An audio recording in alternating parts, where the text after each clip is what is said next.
우스 땅에 한 남자가 살고 있었습니다. 그의 이름은 욥이었습니다. 사람들은 그를 가리켜 동방의 가장 큰 자라고 불렀습니다. 욥은 의롭고 정직했으며 하나님을 경외하고 악을 멀리하는 사람이었습니다. 그에게는 7 아들과 3 딸이 있었고 양 7,000마리, 낙타 3,000마리, 소 500결이, 암낙이 500마리가 있었습니다. 그는 단순히 부자가 아니었습니다. 그는 지혜로운 아버지였고 신실한 하나님의 종이었습니다. 매일 아침 해가 떠오르면 욥은 제단 앞에 무릎을 꿇었습니다. 그는 자녀들 한 명 한 명의 이름을 부르며 기도했습니다. 혹시라도 내 자식들이 마음속으로라도 죄를 지었다면 용서해 주소서. 그의 신앙은 형식이 아니라 사랑이었습니다. 그러던 어느 날 하늘에서 특별한 일이 벌어졌습니다. 하나님의 아들들이 여호와 앞에 모여들었고 사탄도 함께 왔습니다. 여호와께서 사탄에게 물으셨습니다. 내가 어디서 왔느냐? 사탄이 대답했습니다. 땅을 두루 돌아다니며 여기저기 다녀왔습니다. 여호와께서 말씀하셨습니다. 내가 내 종 욥을 주의하여 보았느냐? 그와 같이 온전하고 정직한 자가 세상에 없느니라. 사탄이 비웃으며 대답했습니다. 욥이 어찌 까닭없이 하나님을 경외하리이까? 주께서 그를 울타리로 두르고 복을 주셨기 때문입니다. 그의 소유를 빼앗아 보십시오. 그는 분명 주를 향하여 욕할 것입니다. 여호와께서 사탄에게 이르셨습니다. 내가 그의 소유물을 다 내 손에 맡기노라. 다만 그의 몸에는 손을 대지 말지니라. 보이지 않는 전쟁이 시작된 것입니다. 그날도 욥은 여느 때와 다름없는 하루를 보내고 있었습니다. 하늘은 맑았고 들판에는 그의 가축들이 평화롭게 풀을 뜯고 있었습니다. 그런데 갑자기 한 사자가 욥에게 달려왔습니다. 사바 사람들이 갑자기 소와 나귀를 빼앗고 칼로 종들을 죽였나이다. 나만 홀로 피하였으므로 주인께 아뢰나이다. 그 말이 끝나기도 전에 또 다른 사자가 달려왔습니다. 하나님의 불이 하늘에서 떨어져서 양과 종들을 살라버렸나이다. 3번째 사자가 또 달려왔습니다. 갈대아 사람이 갑자기 낙타를 빼앗으며 칼로 종들을 죽였나이다. 그리고 4번째 사자가 달려왔습니다. 그의 얼굴에는 두려움과 슬픔이 가득했습니다. 광야에서 큰 바람이 불어와 집 내 모퉁이를 치매 그 집이 젊은이들 위에 무너짐으로 그들이 죽었나이다. 욥은 그 자리에 무너졌습니다. 하루아침에 모든 것을 잃었습니다. 재산도 종들도 그리고 가장 사랑하는 자녀들까지. 욥은 일어나 겉옷을 찢고 머리털을 밀었습니다. 땅에 엎드려 경배하며 말했습니다. 내가 모태에서 알몸으로 나왔사온즉 또한 알몸으로 그리로 돌아가올지라.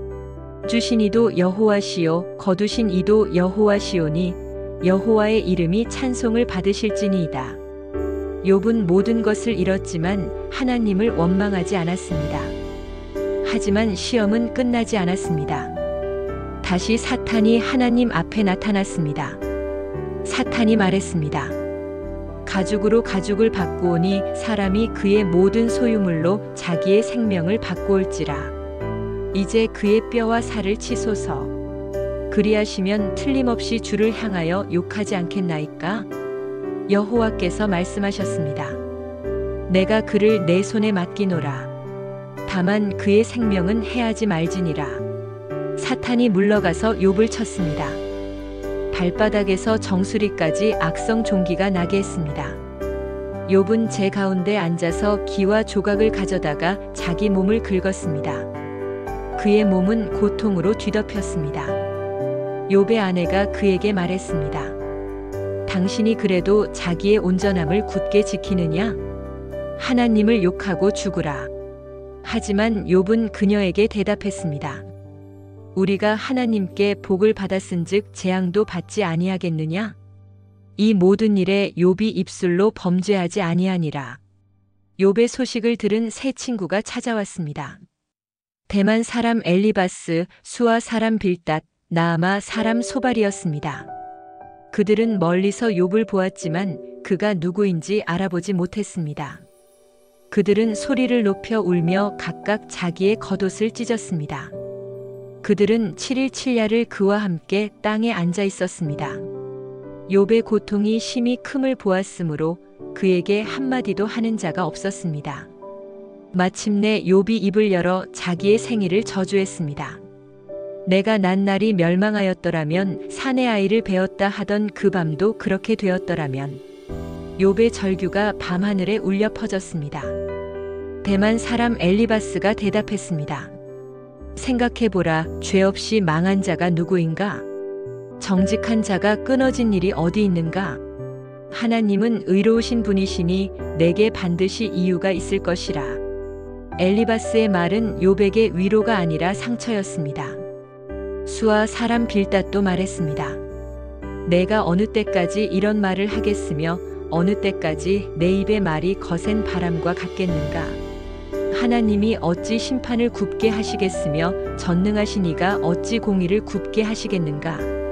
나아마 사람 소발도 욥을 비난했습니다. 친구들은 욥이 죄를 지었기 때문에 고난을 받는다고 확신했습니다. 그들의 신학은 단순했습니다. 의인은 복을 받고 악인은 벌을 받는다. 하지만 욥은 자신이 죄를 짓지 않았음을 알고 있었습니다. 그는 절규했습니다. 내가 의로우나 하나님이 내 의를 부인하셨고 나는 죄가 없으나 그의 화살이 나를 상하게 하는구나. 내 증인이 하늘에 계시고 나를 보증하시는 이가 높은 곳에 계시니라. 욥은 하나님께 부르짖었습니다. 내가 부르짖으나 주께서 대답하지 아니하시오며 내가 서 있으나 주께서 굽어보지 아니하시나이다. 욥의 고통은 단순히 육체적인 것만이 아니었습니다. 그는 하나님의 침묵 속에서 더 깊은 영적 고통을 겪고 있었습니다. 하지만 그의 믿음의 불씨는 완전히 꺼지지 않았습니다. 욥은 외쳤습니다. 내가 알기에는 나의 대속자가 살아계시니 마침내 그가 땅 위에 서실 것이라. 내 가죽이 벗김을 당한 후에도 내가 육체 밖에서 하나님을 보리라. 욥은 고통 속에서도 부활의 소망을 품고 있었습니다. 그때 젊은이 하나가 나타났습니다. 부스 사람 바라겔의 아들 엘리후였습니다. 그는 지금까지 침묵하고 있었습니다. 엘리후가 말했습니다. 나는 연소하고 당신들은 연로함으로 나는 참고 감히 내 의견을 진술하지 못하였노라. 그러나 사람의 속에는 영이 있고 전능자의 숨결이 사람에게 깨달음을 주시나니 어른이라고 다 지혜로운 것이 아니요. 엘리후는 욥의 친구들을 비판했습니다. 그리고 욥에게도 말했습니다. 욥이여, 하나님은 사람을 버리시지 않으신다. 그분은 고난을 통해 깨닫게 하시며 사람의 마음을 새롭게 하신다. 하나님이 이같이 사람과 더불어 행하심은 그의 영혼을 멸망에서 끌어돌이키고 그를 생명의 빛으로 비추려 하심이니라.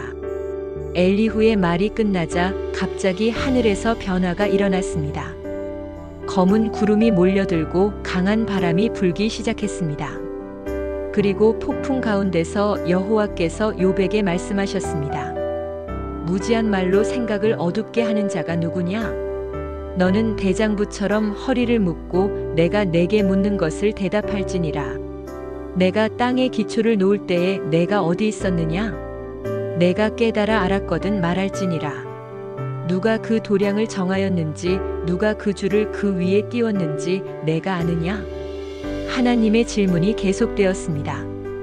바닷물이 태에서 나옴같이 쏟아져 나올 때에 누가 문으로 그것을 막았느냐?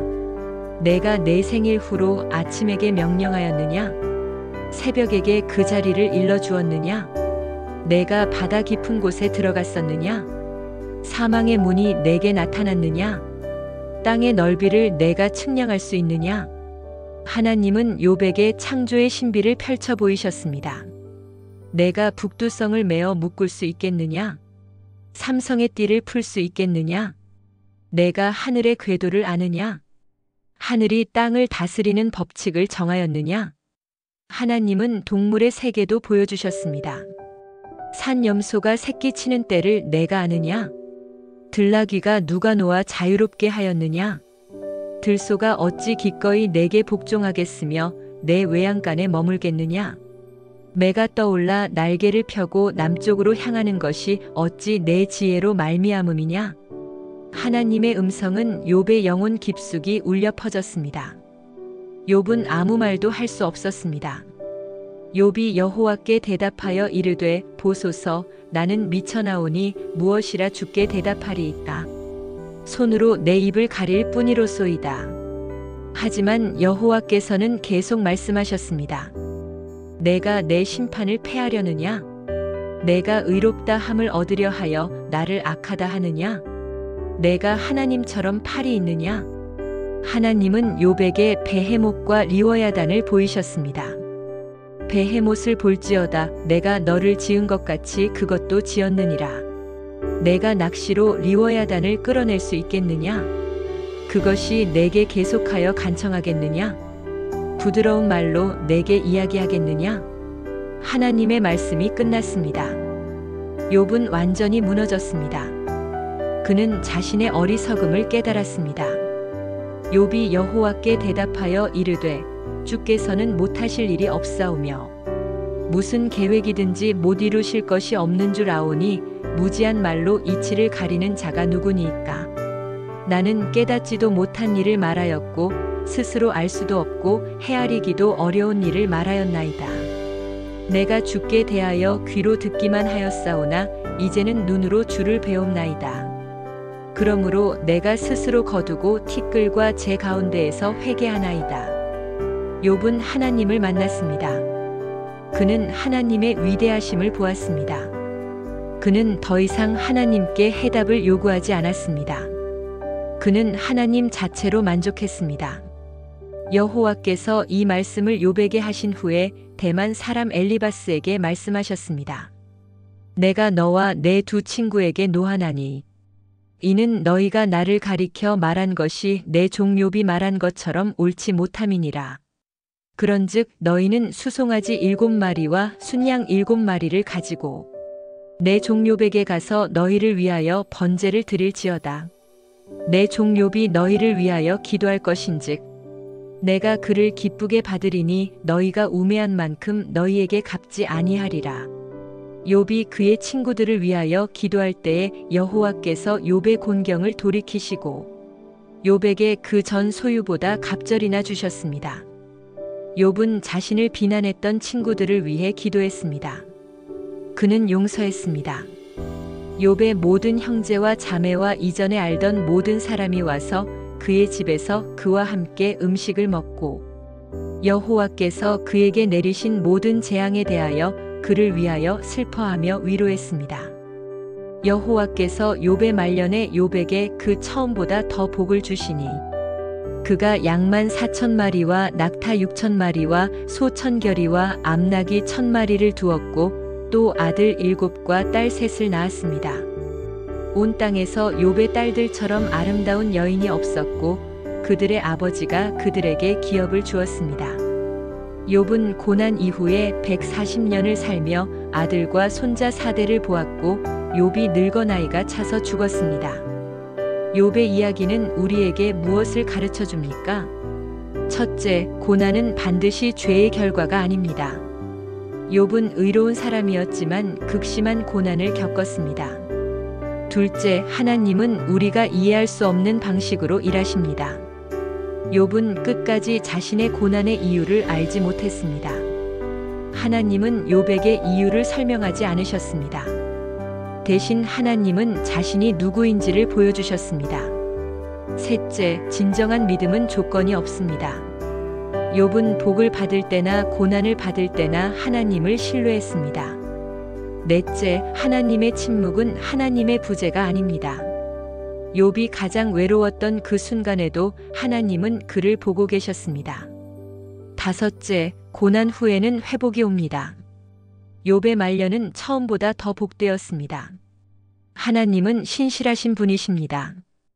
여섯째, 용서와 화해가 필요합니다. 욥은 자신을 비난했던 친구들을 위해 기도했습니다. 그가 용서하고 기도할 때 하나님께서 그의 곤경을 돌이키셨습니다.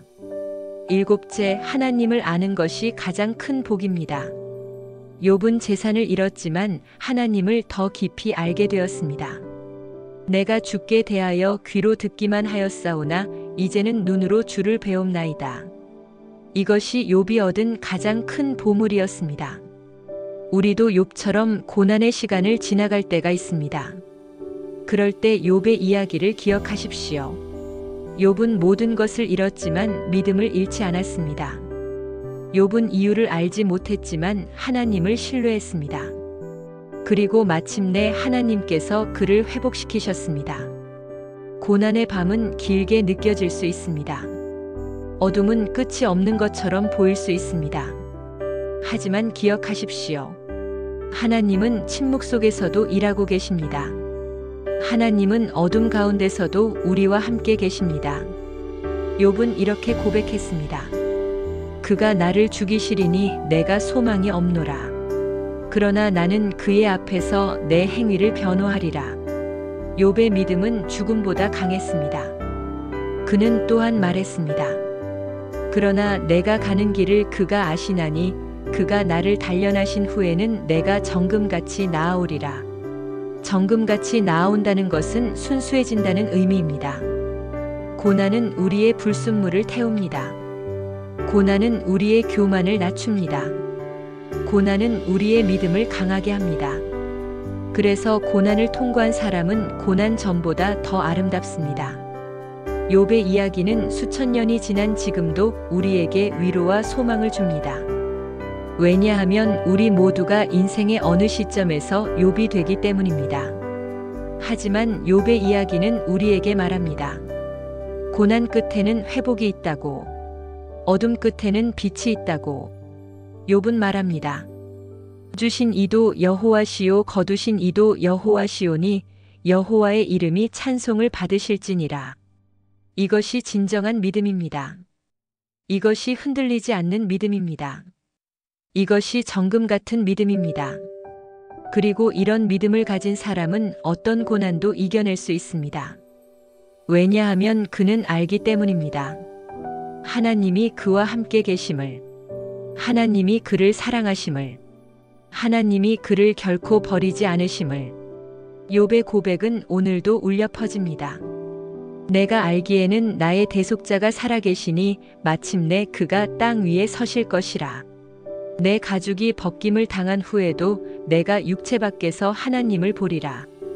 이것이 욥의 소망이었습니다. 이것이 욥을 지탱한 힘이었습니다. 그리고 이것이 우리의 소망이 되어야 합니다. 고난은 욥의 모든 것을 빼앗았습니다. 하지만 그의 믿음만은 빼앗을 수 없었습니다. 하나님은 침묵 속에서도 일하고 계셨습니다. 그리고 마침내 욥은 정금같이 나아왔습니다.